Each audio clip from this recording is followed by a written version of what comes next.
Hi, I'm Christina Applegate. And I'm Jamie-Lynn Sigler. And this is Messy.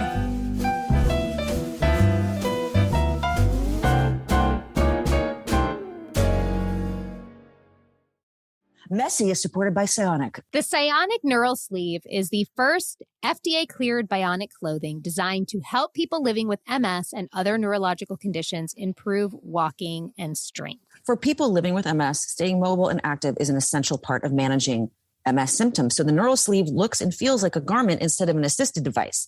And it's sleek enough to fit under your clothing. Yeah, it's really cool. I love using my Psionic. So the system basically analyzes every step you take. You even see your little skeleton and how it's moving in the app as you're walking. And it sends electrical pulses directly to the 4 major muscle groups of your legs. So your quad, your hamstring, your shin, and your calf, and helps you improve your walking in real time. It also is an award-winning device. It was named one of Time's best inventions of 2023. And listen to this. In their first multi-site research study, 94% of participants improved their walking. When I signed up to use the sleeve, it was super easy to use and customize through the Psionic app. I met face-to-face over the app with somebody from the Psionic mobility team, and we sort of figured out what muscle groups needed to fire more, how many pulses, how much strength, and we personalized it to my settings and helped me track my progress. And listen, the best part is you pay as you go. So if the neural sleeve isn't working for you, you can cancel anytime for any reason. All right. We're so excited to share that Messy listeners can get $50 off by entering the code MESSY, which is MESSY, during checkout. To learn more, visit psionic.com/messy. That's CIONIC.com/messy.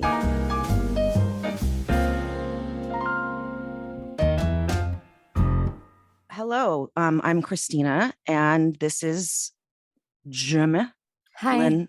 Hi. My friend with MS. And welcome to Messy. Today, our guest is kind of everything to us, everything to me, someone I've known since 1994. He is the founder and CEO of the Agape International Spiritual Center. He is my teacher. He is my friend. He's my go-to. And sometimes I should go to him more. Please, to our listeners, welcome the incomparable, the ever-loving, the ever-funny, incredible, lives above the earth man, Reverend Michael Bernard Beckwith. Hi, my darling. Hey, Christina Applegate. We've known each other for so long. I'm so glad to be with you. I'm so glad to see what you and Jamie are doing. It's powerful. Thank you for the invitation to be with you both. Oh, if we could have you on every day, that would be...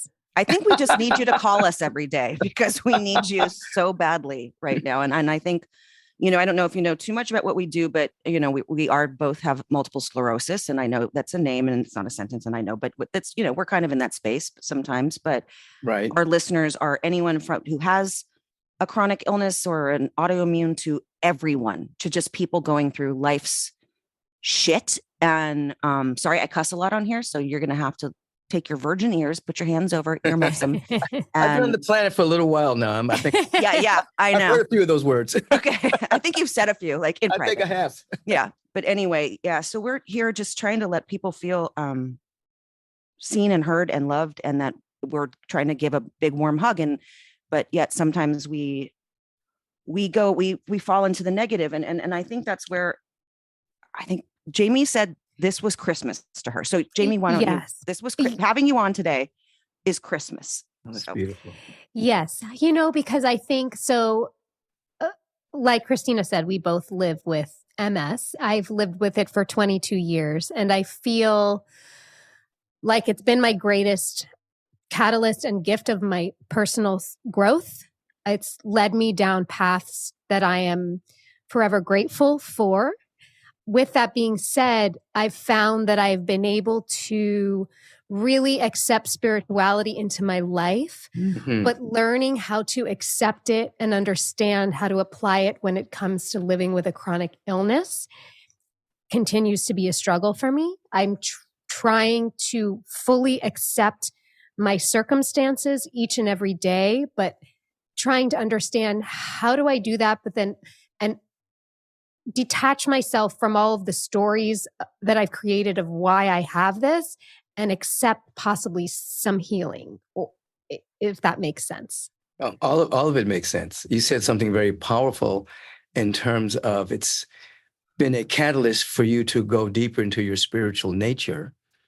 And, with any chronic illness, whatever the label is, there is a gift trying to come out of it. The universe is progressive. The presence is everywhere. So there is something that's trying to be born.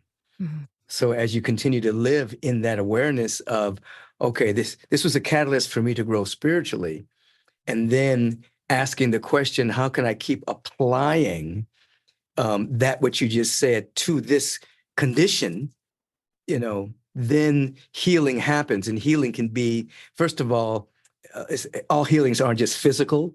Yeah. There's healings of the emotional body. There's healings in consciousness that then precede a healing of the body temple. But when you said what you just said, that's very powerful. That's taking you out of living as a victim, and more or less, more living you as, what, this condition is here. I have to accept it. I can't go into wishful thinking. I can't go into I wish I would have, could have. I can't go into what did I do to cause this? I can't go into any of that. The condition is here. So since the condition is here, that's your baseline for growth. And there's a gift there that as you receive this gift, who knows what will change in the body temple? I've seen healings of MS. I've seen healings of cancer. I've seen healings of all kinds of dilemmas that people go through, but it doesn't yield its gift until we apply what you just said. It's a catalyst for my growth. And I was going to say, Rev, you've been with me I've been, we've been together as right. friends for a gajillion years, but when I had cancer in 2008, I ran to you, I ran to my spirituality, and then I ran away from it. Right. And what I had to chase you down.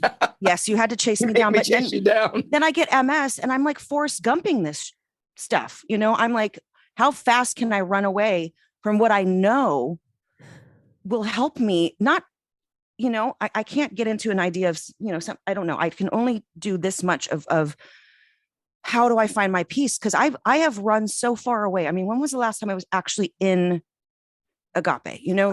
I was going to call you and say, we're sitting in a car for you. Well, I have to have a bigger chair. I can't sit in those chairs. Like, it hurts. And then I get annoyed, and I don't want to be annoyed. Right. And we had another thing that we don't talk about why I didn't go for a long time too, which that's our private conversations. Can you tell our listeners that don't know about Agape? Just about it, what it is. Sure, I'll share, and then Christina can share her own experience. But it is a spiritual community for all people that is based in the deep metaphysical and mystical teachings that are found in every religion. And we seek to practice them, not merely have it as a belief system, but really practice the teachings at a very profound and deep level. When I started Agape, I'm the founder, so Agape is in its 38th year now. And we wanted to be an example of the possibility of how the world could look. We didn't want to just be academic talking about how the world can look, what the beloved community looks like. We wanted to actually be it. And so obviously we're all imperfect human beings seeking to allow that which is perfect to come through us. So through meditation, life visioning, spiritual practices, sacred service, classes through our university, and all manner of different ministries, we are a spiritual community that's heaven bent on people waking up to their glorious nature. And so I say Agape is one, a healing field. People come in to heal their wounds, whether they be emotional, mental, psychological, etc. And then it becomes a vision field where people begin to learn to articulate their vision for their life, their dreams, their hopes.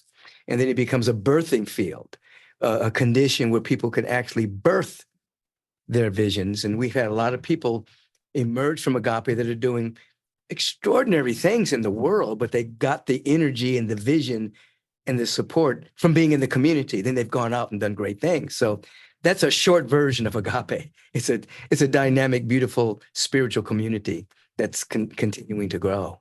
Yeah. And I've only been once, and I told you really briefly before we got on that I was taken there by my dear friend Ryan Weiss. And after one experience and one Sunday, I think we went, I was so completely moved and inspired of the energy that I felt, the possibility that I felt, everything that you were just saying, that it's there for people to understand and practice.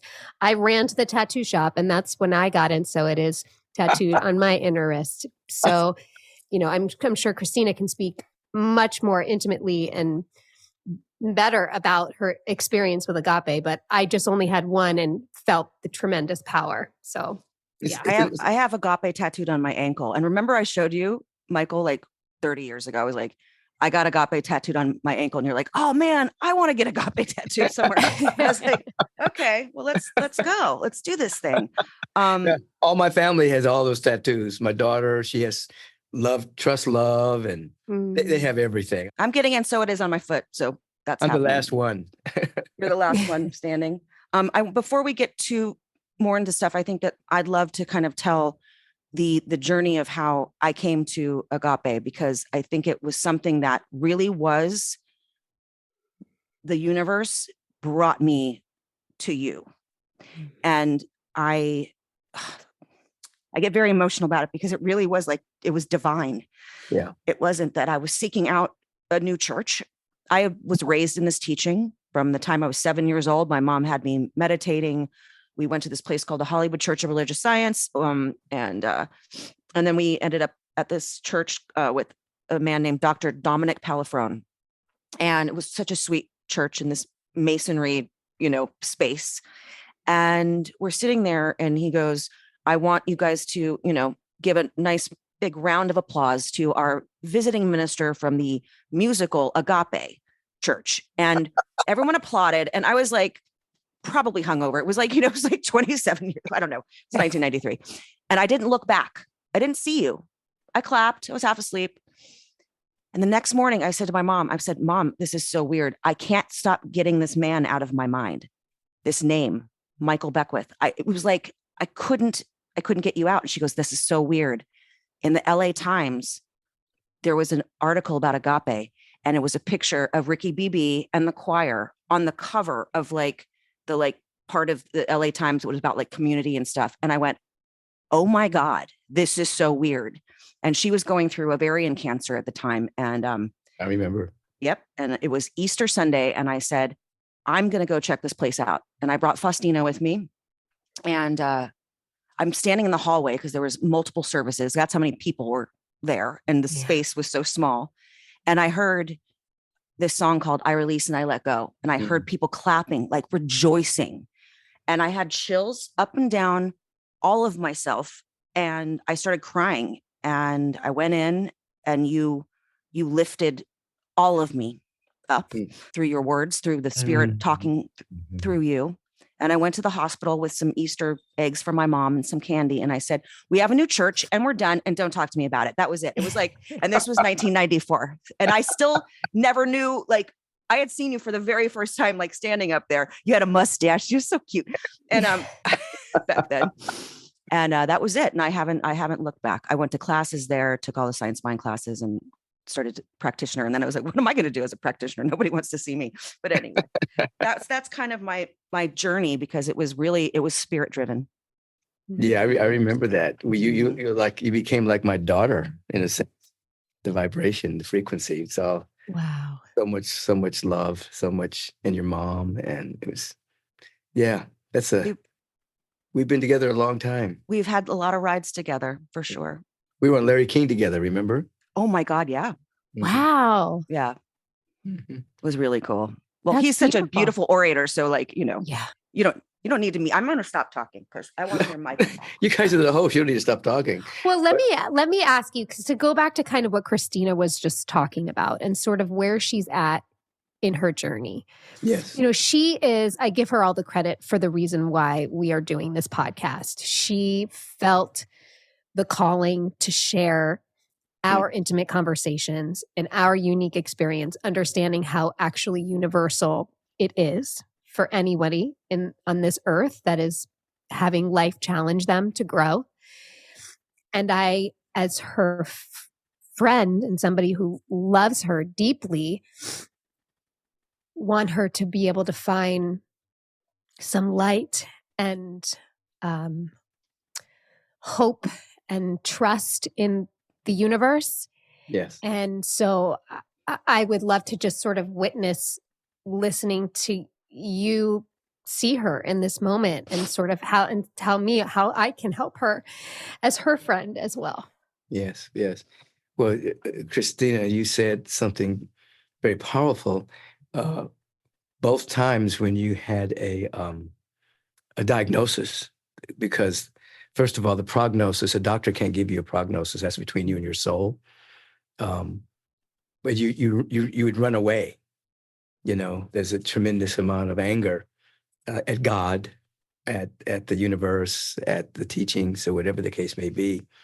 And so right away, I need to and that's why I track you down sometimes. I know. I'm trying to bring you back so that we actually use that anger.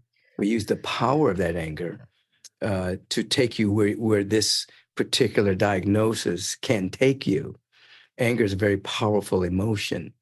You're using the anger though to stay away from what you know to be the truth, what you believe. You're mad. And so what I would say to you is that we want to use that anger and we want to tie it to a vision.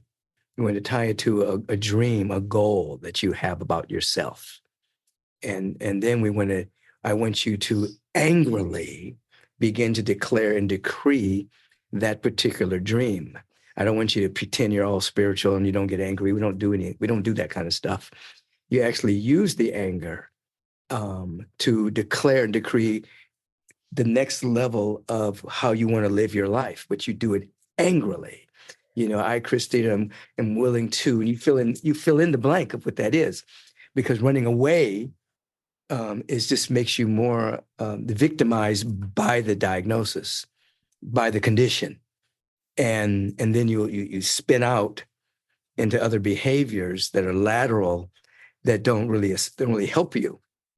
And so I say, yeah, be angry, but take that anger and actually declare something that you want until the anger transmutes itself into a higher emotion. So we never deny emotions. We never sublimate or bypass it. We use them, you see, and then you'll start to get underneath that. You may even get guidance, lessons, blessings, a gift from this experience. Yeah, I don't want you to avoid the gift. So if you're running from me, and if you're running from Agape, if you're running, you're like avoiding a gift. You're avoiding a gift of support and love that is right here waiting for you. You see, I'll answer any more questions, but there's a lot more I could talk about here. But I love that. I mean, my mom, when I was a kid, always said the most unhappy metaphysician is one that's not practicing. And it's doing such a disservice, because you know what's on that other side if you just tap into, you tap in. And I know that I'm not going to sit here and meditate and all of a sudden, butterflies are going to come out of my butt. You know what I mean? I know that that's not going to happen right here, but it's when I feel the lowest, I do text you and I'm like, please help me. I'm feeling like that. I'm sorry, I'm crying, but I feel like I'm drowning in this being pissed off, and yet being pissed off has also been very liberating to me too. And it's been liberating to me being honest about how I feel. But of course I don't want to feel like this all the time. Of course I don't want to wake up in the morning and be like, you know what, I'm just going to put the covers over my head again, because it's too hard to do anything more than that. And I don't want to do that, Michael. And yeah. Right. So what I'm suggesting is that we actually use it. We use it as fuel. We just use it. Don't throw it away. So I would invite you to write down some little goals that you want. You can do a big goal if you want. You can go right to the end and say, I want my total body to be healed. But in your mind may not be able to get there yet. So write down some little goals and then angrily affirm them. You know what I mean? And, you don't want to wake up in the morning and do these sweet little affirmations, I'm perfect and beautiful. You want to wake up and take that anger and use the anger to affirm the goal. Mm. So then the anger gets transmuted and it assists you. So instead of the anger being stuck in your body and becoming toxic, the anger gets transmuted into a higher frequency and become cleared out. And then you'll get greater answers and greater guidance and greater direction. It's called anger backed affirmations. It's called emotionally backed affirmations is what it's called. Okay. And so, if somebody, I haven't done this in a while, but if somebody used to cut me off in the freeway or do something stupid, I take the emotion. Or here it is, sometimes money is low. I'll say, why the hell do I always have so much money? Why? Why am I always so prosperous? Oh my God. So instead of complaining, I use the emotionally back affirmation to declare what I need in the moment. And then all of that power rushes to the affirmation. Because what most people do is they'll wake up. They may wake up in the morning and have a nice, sweet meditation and feel, I'm one with God, I'm one with life. And then as soon as something happens in the world, they're pissed off. I mean, then they use all that emotion to actually create a downward spiral. So I like people to use that emotion to create an upward spiral, and then things begin to change mentally, and then they begin to change chemically in the body. And then you have more spaciousness, and you're more available to real insight from your soul. Your soul is always speaking to you. You are a living soul, and your higher self is always speaking. It's always broadcasting. But when you take the emotion and use it for some reason, you clear out the clutter, and then you're absolutely able to begin to hear what your higher self is trying to tell you. There's a gift in everything. Why am I such a effing medical miracle? There you go. Yes. There you go. Yes. Why the burden of being the medical miracle? You can use the F-bomb. Why is my body healing itself so beautifully? Why am I so happy? Why am I so creative during this time? Why, just create it and use it. Why are they putting me on the cover of the medical journal for amazingness? And listen, I love it. Anger vibrates a little bit higher than lethargy and sadness and depression. It's a higher frequency. Yeah. It hasn't busted into joy yet, but it's still much higher. So even when you're sad, you can just take that sadness and say, oh my God, why is everything working together for my good today? Why God? Why me? Why is everything working together? You just use all of those emotions, you see. Yeah. And then the other thing is MS, make it another name, make it put a Miracle Station or something, make something up where it has a different name. And then what you do is you don't take the label of what the medical system calls it. You just know how you feel. Okay. When your body hurts, when your body doesn't hurt, all the aches, all the stuff. So instead of putting a label on it and saying it's MS, you just say, this is pain. Is your body ever in pain? Both of you? Mm-hmm. Yeah. 24 hours for me. But so you just say, okay, my body's in pain. Don't give it a label. And you just be with the pain. There's pain here.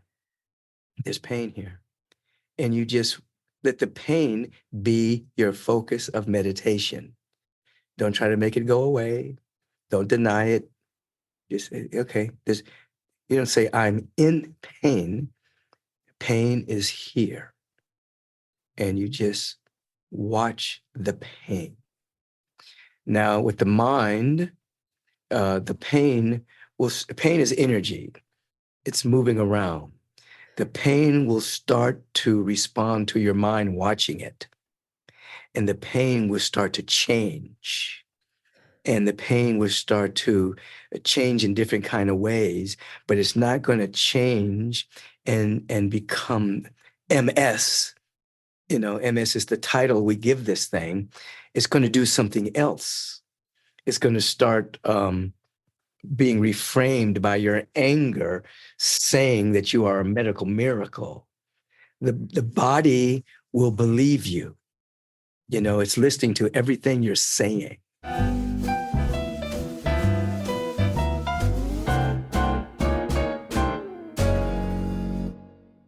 Support for Messy comes from OneSkin.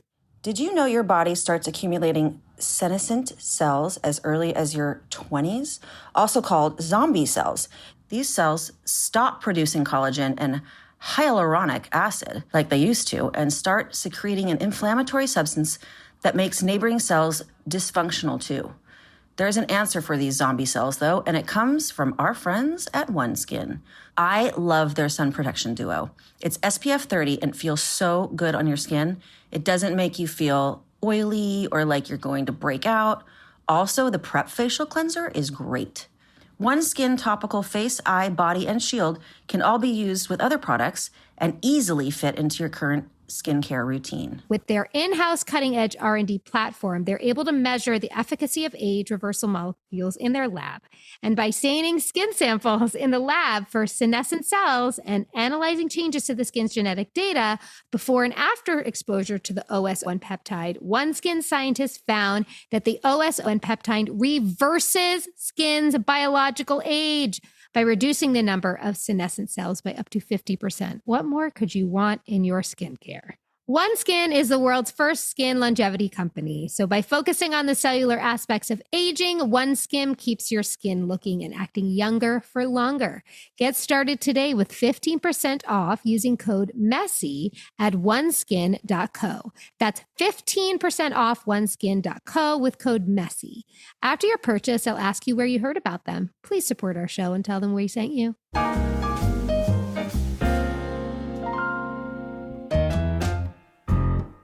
I was going to ask you, I mean, obviously I know this, but for the people that are listening who don't have MS and don't have stuff like that, who have emotional pain, psychological pain, spiritual pain, that this goes without saying to go across the board for anyone who's listening that, this, as we always say, we have MS, but this isn't a podcast about that. It's about where we all need to kind of place attention. Yeah. And, so I just wanted our listeners to kind of get I think you're talking about all the things, everything. A painful relationship, a painful work environment, a painful childhood, all those things. You're saying, because you don't want, it's not your identity. It's an experience, but it's not your identity. Your identity is an emanation of God. You are an individual emerged from the eternal. That's your identity. And then you have these experiences that you can place your attention around, but the medical system will label it. Mm-hmm. And so you have to come out of that without denying your experience. You have to come out of the label and watch it. This is, I worked with somebody a couple of years ago when my daughter brought it to my attention. It was a really close friend of ours, like a niece. And she had stage 4 cancer, and they were giving her like a few weeks to live and this and that. And so I had to go in and work with her. First of all, let me get to the end. She's fine now. She doesn't have any cancer. And Thank you. You have to go through the whole story. But I had to work with her to disidentify with it. We had to move through her abandonment issues that she had. We had to shift up her nutrition a bit. We had to pray. But ultimately, her body healed itself as she let go of the label and realized that everything that was going on in her body temple was the condensation of all of these mental and emotional patterns that she had lived with, along with poor nutrition.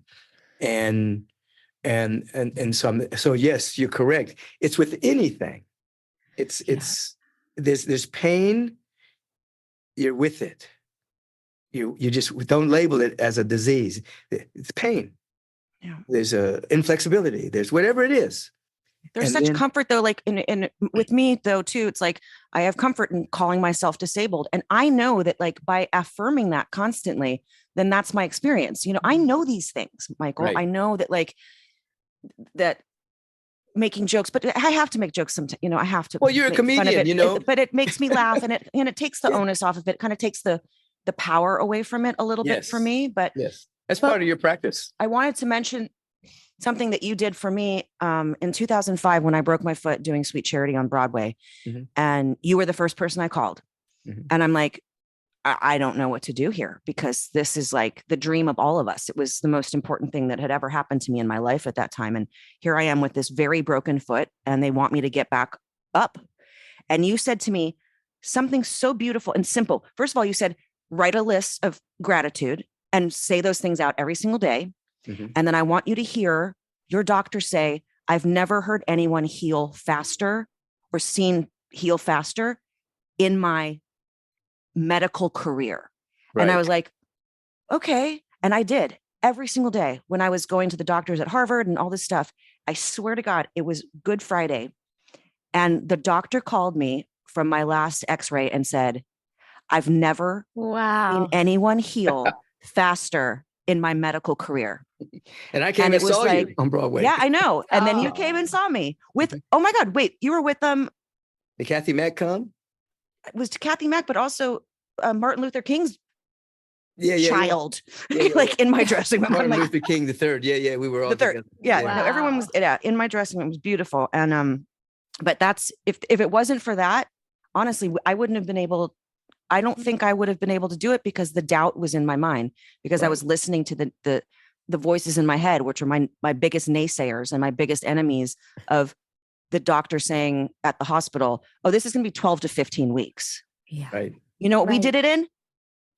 4. Right. Hell I mean, it still yeah. wasn't completely healed, but man, it was good enough for me to You were able Get to up and do. start. You were able to kick up. On you that would kick up, stage. baby. Kick up and sing up. I was so remember excited when you were looking there at because I was like, look at my bot ma. Michael, I got a look at that. I'm dancing. know. I'm dancing. You made me dance. It was wild, and I was listening to you. I remember I said, I didn't know you had a voice that strong. I know you've been saying, but it was like, my God. Well, that was my fight. I had that fight in me, Michael. Yeah. I had that fight, not a fight in a negative way, but in the fight of like, no, I don't believe in this. I'm not buying into this. I'm not buying into what I'm being told about a broken foot.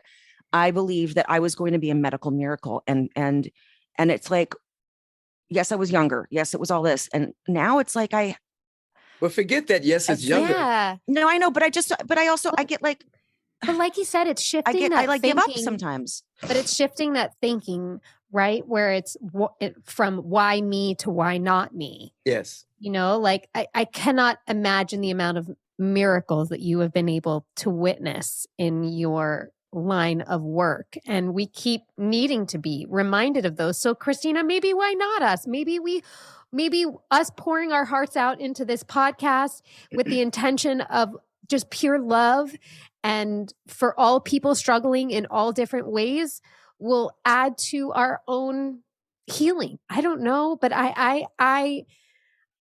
I used to get angry at myself for still having hope for healing. And I, to be honest, had found myself in that space very recently. So I think that's also why this podcast in particular has meant so much to me, because I've really been praying for a change and praying for the inspiration that I needed. So thank you so much. I know not only behalf of me, but so many other people. And also I want to say, and I want you to listen to it too, Christina, I listen to your podcast all the time. And I just listened to your episode with Dr. Mark Hyman. Oh, yes. And it was really, I think diet and disease, I find with a lot of people can be really tricky because you feel like you're being given these like to-dos to heal, and you can already feel angry or frustrated that you're already living a limited life and then you have to limit in other ways. But the way that you both explained all the contributing factors to our bodies and our well-being. It for the lack of better words, it just felt very empowering to hear and inspiring for me and the body's ability to heal itself. Yeah, the body is such a beautiful mechanism, and the body can heal anything under the right conditions. Mm-hmm. So there's different layers of healing. That's why I said to Christina, write down some small things that you want to accomplish, and then angrily accept that for yourself, and then go. Don't just go to, I want my body to be healed. Why do you want your body to be healed? What is the why underneath this? What do you want to do with your life? If the body was healed, what would you be doing? So I can tell you right now, Michael, I still belong to a tennis club, and you want to play tennis? I've been playing tennis for years until I started to have my symptoms, and I still pay dues at this tennis club. Uh-huh. There's that thing in me that's like, nope, I'm going to still pay the dues because I'm going to play tennis again. Like, I don't know what that is, but it's like, my business manager was like, can we please stop paying the dues for a place you're not even going? And I'm like, nope, no, because it's no, I'm going to get up there, and I might not be running around like Billie Jean King, who I just met yesterday, FY, kind of obsessed. I just am like, I want to be on that court. I can see myself on the court. I want to be on the court. Okay. Well, see, don't even tie that to MS. Just tie that to what you're going to be doing. In the process, your body will have a command to come to that level. As you said, see yourself playing tennis. See it. Why don't you see it every night? Just make that as a part of your homework. Okay. That you're going to wake up in the morning and you're going to actually see you playing tennis. You're running. You're hitting the ball back. See it before you go to bed at night. Let that be the broadcast from your mind. You don't have to say, I'm going to heal MS, because we're not using that terminology right now. Right. You're saying, I'm going to play tennis again. And and work with that, and let the body respond to that larger vision. Because you know what it feels like to play tennis. You know the emotion behind it. You know what joy it brings you. You know all of that. Get into that. Okay. You see? Yeah. Even when you're in a low moment, come back and let that be your practice. Instead of, being all religious and say, well, I'm going to sit here and meditate and be one with God. Just sit there and say, I am a great tennis player. I'm going to play tennis again. I wasn't that good, but I loved it. Yeah. But no, I can. But no, then, no. And then do you feel like the universe? So I'll share a quick story with you, because it felt to me like the universe giving a sign. So when I can allow myself to get into a deep meditation, the vision that I find myself in often is running on a beach with my two young boys. Okay. And it's I know what the feeling feels like. I know in every cell of my being, I know what that feels like. And whenever I come out of it, I think, who's to say that didn't just happen? That just happened for me in that moment. I just got to run with my boys in that moment. But my 10-year-old, like 3 weeks ago, out of nowhere, I think he saw me struggling physically, and he looked at me and he goes, Mom, I can see the future. I said, can you? He said, yeah, in a couple of years, you're going to run down a beach with me and Jack. And I was like, I'm going to take this as my sign. Yeah. You're taking that as a declaration, a decree, a prophecy. Yeah. You see, because you've been seeing it. Now your son sees it. Let your body catch up with it. So that becomes like homework. You've read how, like, I know a number of people who've done this, but I'll just say one that most people know about. Like Joe Dispenza when he healed his spine. Yeah. That story, Christina, right? Mm-hmm. Yeah. Okay. I have another friend who was thrown through a plate glass window of a bus. His body was lacerated and he died. Actually, he was pronounced dead at UCLA. And the beings on the other side told him that he was going to walk again and he had some great things to do. And when he came back, they were going to amputate his legs, and he fought them. And they brought in a psychologist to say that he was working against his own healing so that they could amputate his legs. But his mother, who was a yoga practitioner, heard him talking about the beings on the other side. And this was at UCLA. This was years ago. And they had a parapsychology department. She went over and got a healer from the parapsychology department, and he eliminated the pain. I'm giving you a short version. Eliminated the pain from the body. And every night he did certain exercises that this healer gave him. He grew another heel on his body. What? A heel. His body was totally messed up. And he grew it. He regrew it like a reptile does. He grew organs. He grew parts of his body that you're not supposed to grow back because we're human. We're not lizards. Right. Anyway, he goes Some to people Utah. are, Michael. Some people are. Sorry. Well, not those people. Yeah. Okay. There. Thank you. Sorry. Part of our MS is, our podcast is me making inappropriate jokes while other people are having really amazing moments. We are protected from the reptilians. From the lizard people. The lizard people. Now, so he sent a video back of himself hiking in Utah back to the doctor that was trying to amputate his legs. So the body can do miraculous things under the right condition. So you guys have homework. You're going to see yourself running on the beach. You're going to see yourself playing tennis, but you're going to get into the emotion of it. You're going to feel it. And when you're angry about it, you're going to use the anger. You're going to use it to affirm your goal, your dream, or whatever it is that you're trying to manifest at that particular time. You're not going to slough it off. You're actually going to use it. Emotional backed affirmations and let the body do its thing. Like when Joe Dispenza, when he tells his story, when he spoke at Agape before, and he has really great work that he does. He looked at his spinal cord with his anatomy chart every single day, seeing that it would heal, and finally was able to do it where he didn't have any negative thought about it. Because the ego will come up, the negative will come up. The doubt and all that stuff. Your doubt, your body can't do this. This is impossible. The doctor said this is never going to happen. He just did it every day until finally he could believe it. And then his body responded, and the rest is his story. The rest is history. There you go. But I'll say this, it takes work. Yeah. You gotta do it like a job, like you're going on to work every day. Yeah. I was working with a friend of mine who had cancer, and I was working with him. He eventually passed over. He didn't want to do the work. I said, do you really want to live? That's what I said to the woman that had stage 4.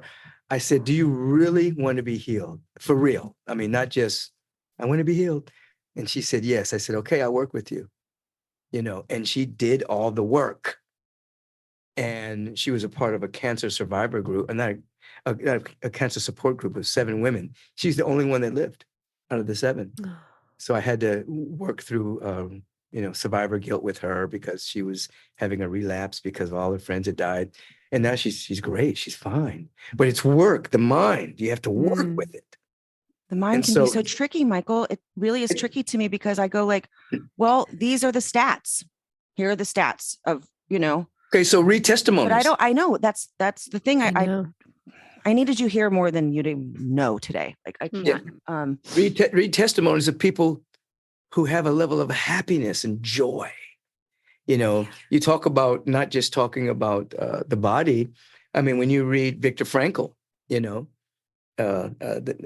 man's meaning, I'm unaware of that. For our listeners who aren't aware, would you explain, please? He was the gentleman who survived Holocaust.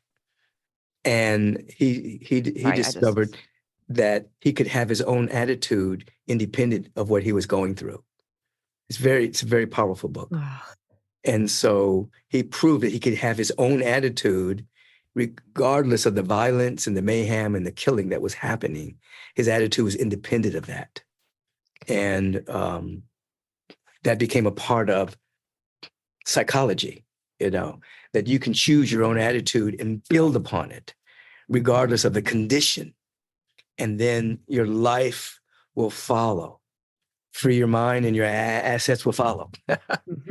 Is that kind of like what you're saying when you were in meditation and to witness the pain as opposed to feeling a victim to the pain, an awareness that you're not defined by it. You can detach yourself from. Yeah, you don't put a name to it. You don't call Mm-hmm. it MS. You call it pain. And you watch it. You become aware of it. You embrace it. You rock it, and that pain will change because it's energy, and there's something called the observer effect. Scientifically, the observer effect says that anything you observe changes on a subatomic level just based on observation. That's proven. It's quantum. It's real. So if you put the observer effect on steroids, meaning you observe the pain, but you're also holding the picture of you running on the beach. Mm-hmm. You're observing the pain, but you're also holding another picture of something good. You're having the observer effect. You're not denying the pain. You're watching it, but you're also placing a higher intention there. Does that make sense? Yes. 100%. Yes, yeah, but it's work. It's work. It's work. It's work. Yeah.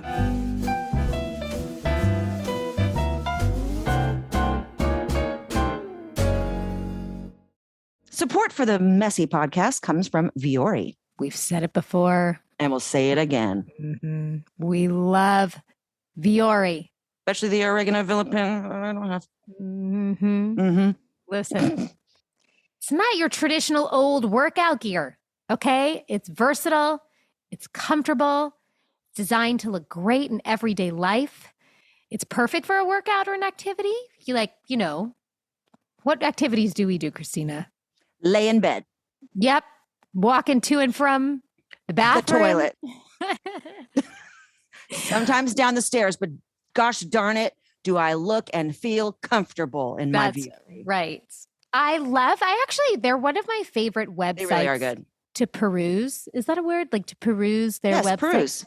Yeah, you're my word girl. Correct. Yes. I like to peruse their website because they make it very easy to find the products that you want, very easy to order from the website. And you can feel good, by the way, about the things that you buy and how they're made because Vuori offsets 100% of their carbon footprint.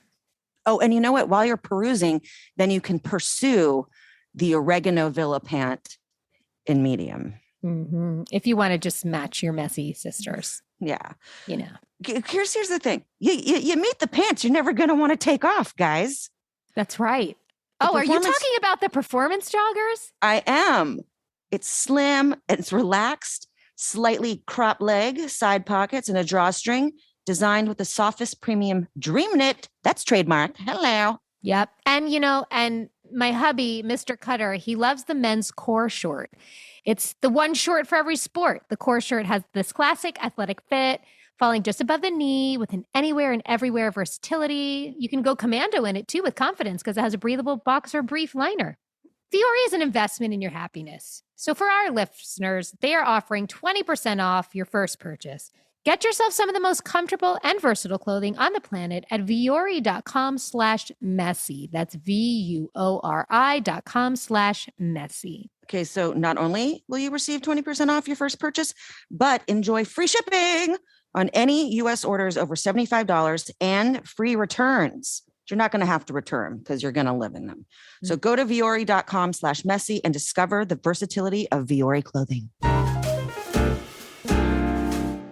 Messy is sponsored by BetterHelp. I love my therapist. I don't know. Well, I do know where I'd be without her, and I don't want to be there. Okay. It's greatly benefited me in times when I'm not doing great and also times when I'm doing great. Okay. I think that the stigma about therapy is out the window. Or if you're thinking about starting therapy, why don't you give BetterHelp a try? Yeah. Because you know what? If you think that therapy is like, because we have issues, you're a dumb. You're just a dumb. There you go. I learned that in therapy. Did she say you're a dumb? Yep. She said they're dumb.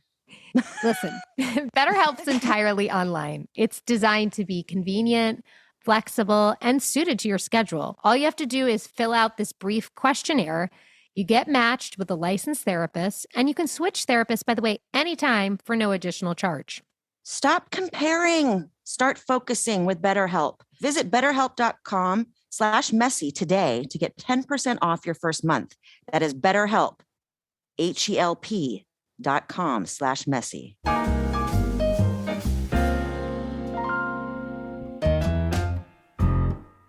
I always hear about acceptance, right? And an acceptance of all circumstances, right? Isn't that kind of what And So It is as well, as like creates the space, creates the energy, the possibility. It is a lot of this emotionally backed, what's it called again? Emotionally backed affirmations. Does that get you to acceptance, or is acceptance something that you have to work at along with that? Because I think that a lot of people, any sort of trauma in their lives, it's sometimes it's really hard to accept. Well, acceptance is not going into wishful thinking that whatever you're going through is not happening.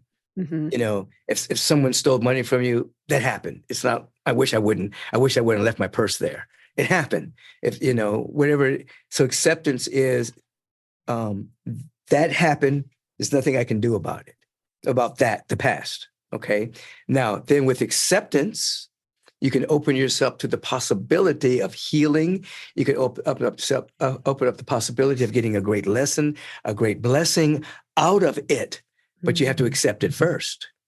You know, if someone's going through a divorce, you know, no, I don't want to get a divorce. I wish I hadn't said this, or I wish they hadn't done that. We wouldn't be good. No, you have to accept it. It's over. That relationship is over that way. And then once acceptance happens, then you can start to harvest the good, you know, and then you forgive everything else. You know, those are the three sages: acceptance, harvest the good, forgiveness. So you're not accepting that for the rest of your life, you're not going to be happy. Mm-hmm. You're not accepting that for the rest of your life, you're not going to have joy, mobility. You're not accepting you're not accepting that, but you are accepting that right now, this is what's going on. Right. Now, and I was going to ask you, what do I do when like my head goes, who are you fucking fooling? Like, you know, yes. Like my head does this to me, and it's like, what's the title of my podcast? Who the fuck are you fooling? Take your mind back. Just kidding. Take back your mind. Yeah. Yep. Because it's that loud the mind noise is programmed. Yeah. It's programmed by society. It's programmed by national propaganda. It's programmed by religiosity. It's programmed by collective beliefs. It's all programmed, but most of that programming you didn't do. Right. So in taking back your mind, you're programming your own mind. So when the mind's starting to go crazy, you say, no. Use your emotionally backed affirmation. Take it back. This is my mind. It's not yours. Those thoughts, that's not mine. I am taking back my mind. And I am angrily saying, I am and will be happy. I will be in joy. I will be creative. I'm going to play tennis again. You know, yes. You take and it that back. releases you from beating yourself up too, Christina, because it's not your fault why your mind goes that way, like he's saying. Like, so also gives yourself the opportunity to give yourself grace for where your mind's going. Because I think that's where we can get, at least I know I get caught in that loop, because then I get down on myself for thinking a certain way. Absolutely. You start to beat yourself up. This is not about guilt or shame or self-flagellation. You know, it's about looking at something square in the face, acceptance, and then taking back your mind so that you're programming your own mind. Yeah. I just like when you gave that gift to me when I was doing charity. Yeah. It was like a house on fire. The way that I focused on healing. You did. The way I focused, and doubtful thoughts would come through. And, you know, I have my tools being in the spiritual community that I've been in for my entire life. But, you know, with you, it was like there was like this mission. It was like a mission, and it wasn't that's what I'm talking about. It was my mission. Yeah. But it's like now I'm such an a-hole. Well, because you had Broadway, you had the stakes right there. You're not feeling any of those. I have a daughter. Right. She's my stakes. There you go. There you go. Well, make that a mission. Make that a mission and shapeshift young Christina to this Christina. Just shapeshift that energy. Remember her. Remember that fire, and bring that fire to today.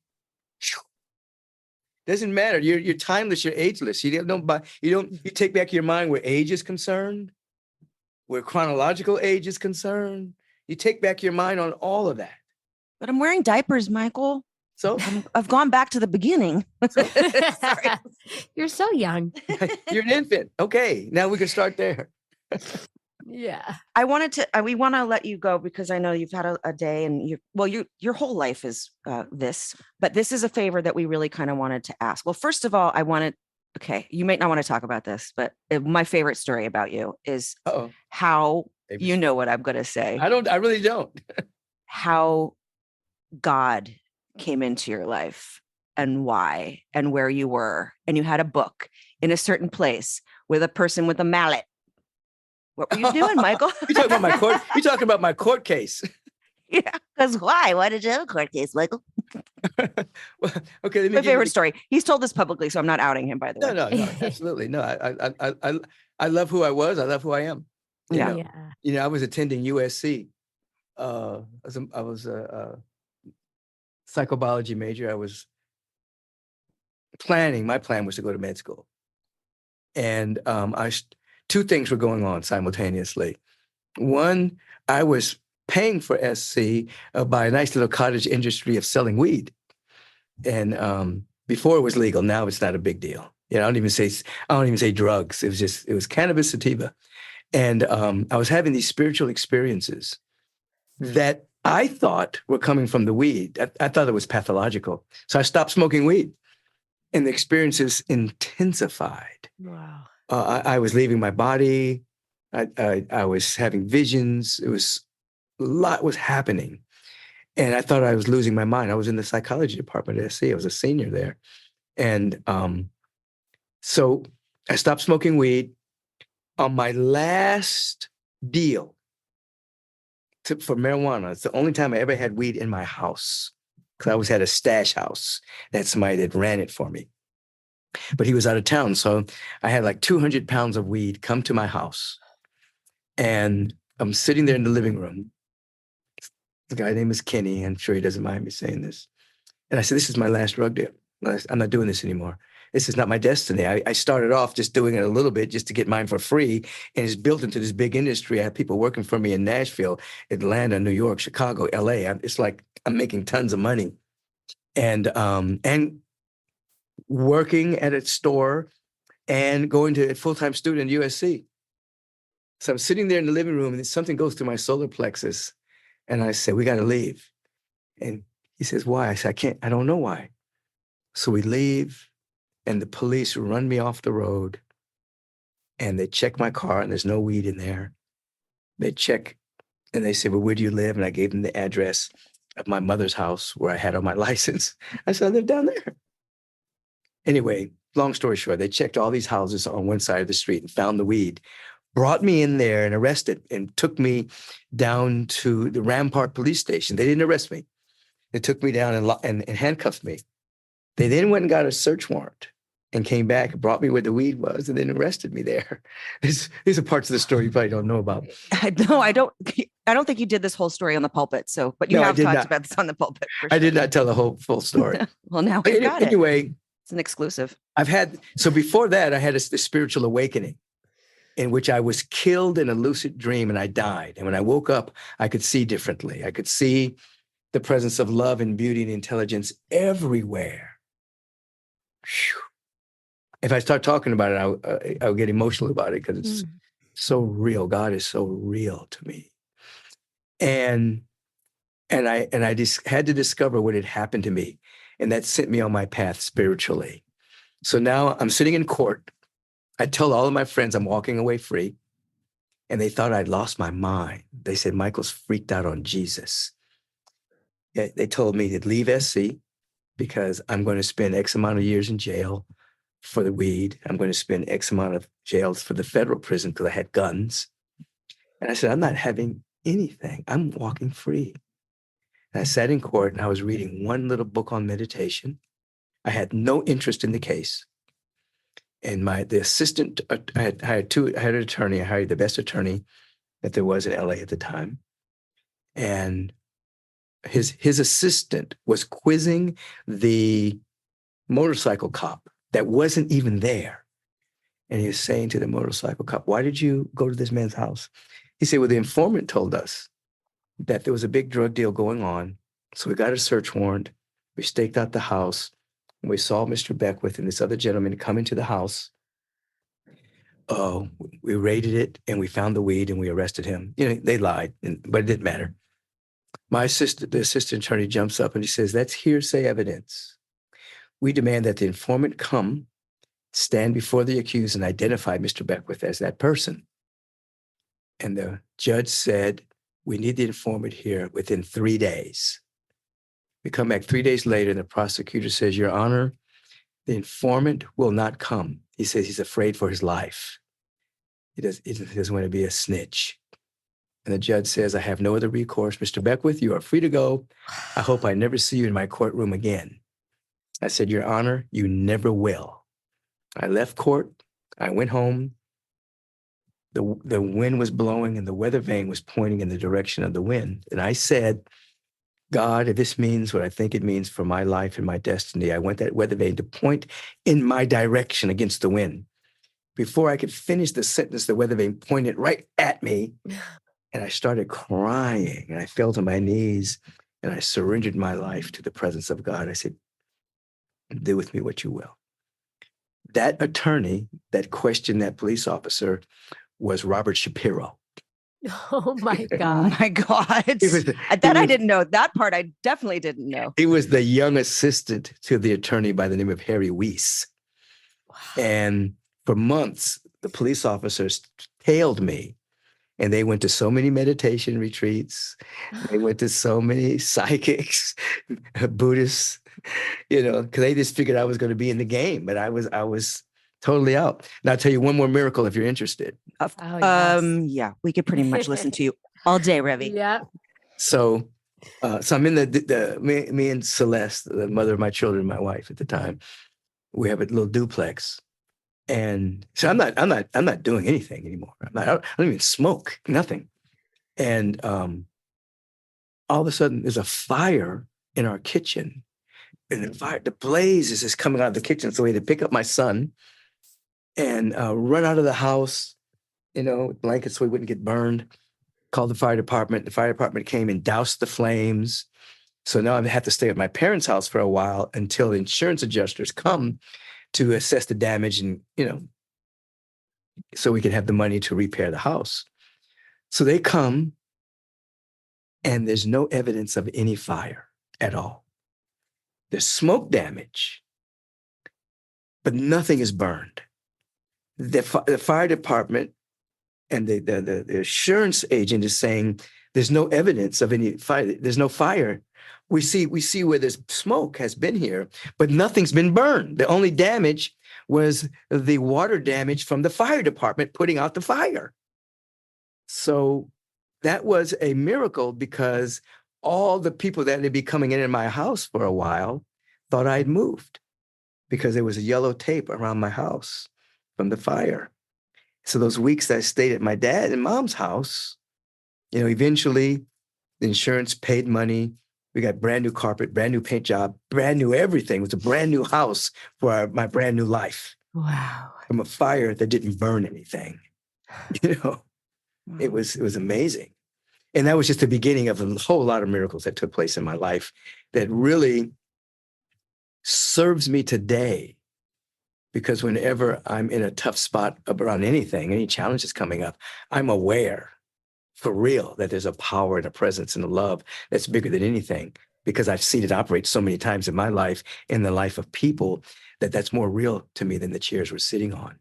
So when I speak and anywhere, it's that's the energy that's speaking. It's like, I know this. I didn't read this in a book. I read books later that verified, what happened to me. So yeah, I sold weed and,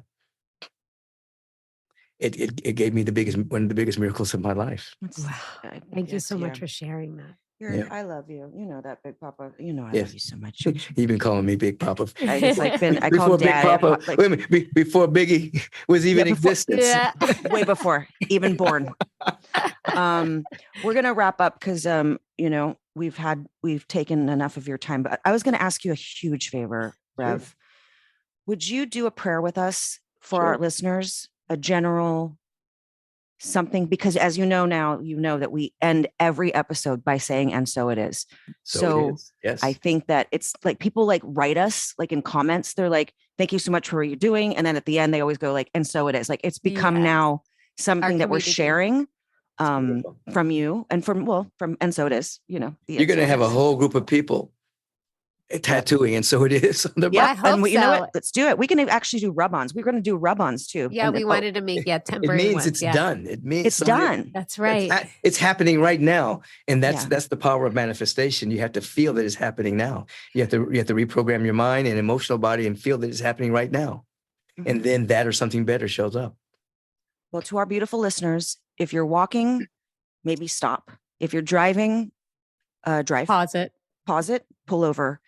Take a deep breath and listen to the words of my mentor and my dearest friends and the Reverend Michael Beckwith. Very good. So we're stopping this moment. We extricate our attention. We pull our attention away from the world for a moment, the world of effects, circumstances, people, places, and things. And we feel a deep sense of gratitude for anything at all, whether it is infinitesimally small or gigantic. We just allow for ourselves to just feel grateful for anything, that we exist. And in this consciousness of gratitude and thanksgiving, our perceptual windows are clean and cleared, and we recognize that there's a presence of love and beauty and intelligence, life itself called by millions of names that I'm calling forth as the activity of our individual and collective awareness. I recognize the presence that's never an absence. I feel so at one with this presence that I can proclaim that my life is an emanation of the presence, and the very word that I'm speaking is its law. A law unto itself that only knows its own unfolding and knows no obstacle nor hindrance. I speak the word for each and every one of us, as Jamie and Christina are the lightning rods of this word for everyone that is tuning in right now and listening. I know that where we are, the presence of love and beauty and intelligence is, and that this divine presence is coursing through our spiritual veins right now, and that every organ, action, function of our body temple is hearing this power of this word and is bending itself and its reality to the power of this word, and that wholeness and the revelation of right action and healing and well-being is reigning supreme. And this includes mental clarity, emotional purity, physical wellness, financial good. All of this is encapsulated in this word that is being spoken, and this word is serving right now as a law of elimination of anything that would hinder, delay, obstruct, or deny the fullness of life from moving through us right now. And all of this is happening now. We have set something in motion. Now. Perfect healing, wholeness, wellness, and well-being. Now, in every area of our life. Now. I give thanks that this is so. Therefore, I can say unequivocally, and so it is. And so it is. Now and forever. And so it is. Now and forever. Amen. Amen. And Ashe. Ashe. So be it. This show is executive produced by Christina Applegate, Jamie-Lynn Sigler, and Allison Bresnick. Our audio engineer is Josh Windisch. And if you want to show us some love, don't forget to leave the show a rating or review.